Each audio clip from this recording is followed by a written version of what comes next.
If I asked you what the oldest Christian country in the world was, do you think you'd be able to answer me correctly? Armenia is the world's oldest Christian country. It established its official church, the Armenian Apostolic, in around 300 CE. The story goes that a pair of apostles, or Jesus' disciples, established the church themselves. One can only imagine that such a rich history would give birth to a rich culture and diverse people. Despite the beauty of the culture and the richness of the history, nobody really hears too much about Armenia. Coverage on it is very sparse, and representation for Armenians is slim to none. Today, I'm hoping to bring Armenians their due representation. Using a mix of research and an interview from an Armenian American, I will be introducing you to the beautiful culture of Armenia. I will also be introducing you to some of their modern struggles and telling you how you can help. By showing you the beautiful culture, the amazing architecture, and telling you about some of their wonderful food, I hope I can bring your attention to Armenians. They deserve your help just as much as any other country. Well, I lived in Armenia two times, once when I was 1 year old and once when I was 13 years old. I was baptized in the Noravank Monastery, so that's pretty important. It is one of the most important monasteries in Armenia. While I lived there the second time around, I did not actively go to church, but we did visit many important churches. I can't quite remember the name of it. But there was one that was carved into the side of a mountain that we went to. That was super fun. Yeah, no, churches are everywhere. The church in question is the Gerhard Monastery. It was constructed between the 4th and 16th century, a further testament to the rich history of Armenia. It is one of its key medieval structures. As previously stated, religion unifies this country. Its church is the oldest in the world. A quote from the St. John Armenian Church is as follows: "As articulated in the Creed, the Armenian Church believes in one God, the Father Almighty, who is the creator of heaven and earth, of all things visible and invisible. Humanity, male and female, is created in the image and likeness of God, and as such is a special creature." The Christian community in Armenia is large and thriving.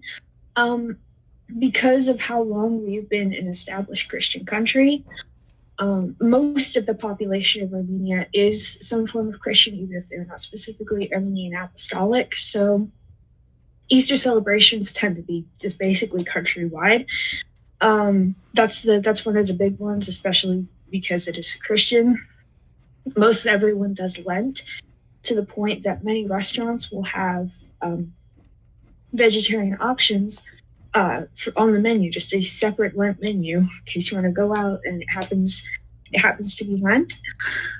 We follow the Georgian calendar, meaning our Christmas falls on Epiphany. We celebrate it January 6th. That's also Three Kings Day in some Latin countries.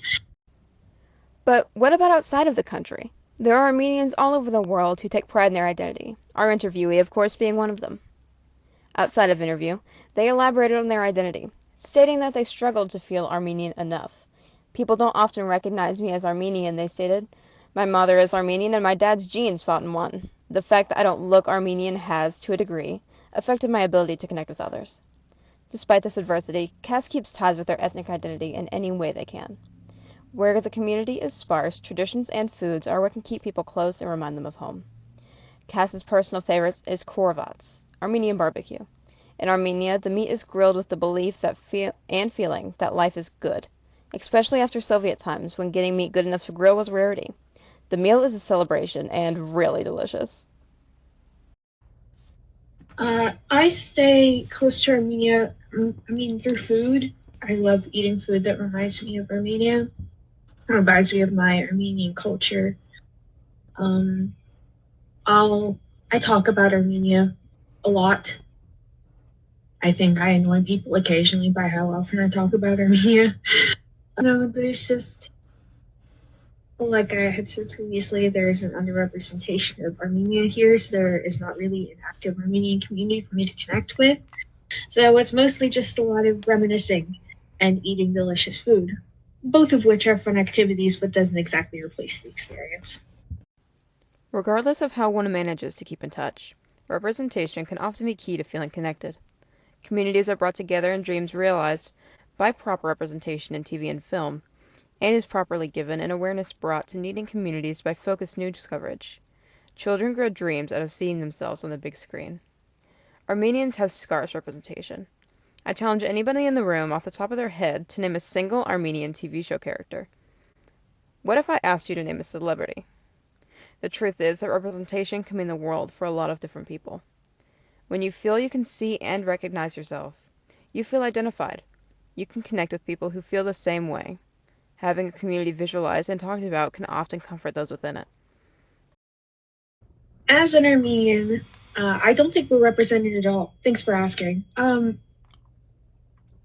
Every time I say I'm Armenian, the response is usually, "Oh, you're Romanian," or "Oh, you're like the Kardashians," and both of those responses are equally infuriating. There aren't a whole lot of people who just know who you are off the top of their head, so that kind of sucks. I can lie to you. Uh, I don't know what to tell you. As aforementioned, representation is incredibly rare. People barely know the name of the country, much less anybody who's from there and anybody who relates to it ethnically. When you don't give proper representation to a group of people, not only do they struggle to connect as well, they can't get proper aid when they need it. Armenia is in dire need of help. As recently as September 19th, an attack in Artsakh by Azerbaijan forces has led to 27 people being killed, 2 of which were civilians. On September 20th, Azerbaijani forces opened fire on Armenia proper. I want to prompt each and every one of you to think. Do you believe that you've seen apt attention given to this event?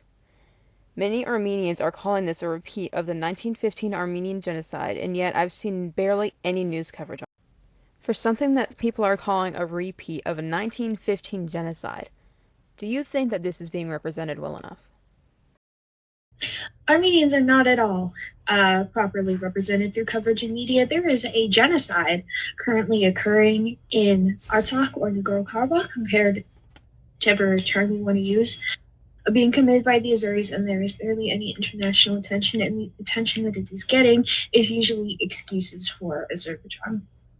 And this is nothing new. They did the same thing when we were genocided the first time in 1915. They are going to continue to ignore us until we're genocided again. That's going to happen. The Lachen corridor has already been blockaded for 200 plus days. They're starving us out, they're bombing us, and they're going to move on to the Armenian mainland next. And no one is talking about it because they simply do not care. So, no, there's not enough coverage. Armenian culture is beautiful. The people have their own writing traditions, their own dances, and their own values. Religion unites the country so wholly that restaurants will offer vegetarian menus for Lent when people often give up eating meat. There's traditional music and dance that the youth of the country work to uphold and maintain. We even watched a clip of some of the traditional dancers at the beginning of the video. Armenians are scattered all over the world and their identity is strong.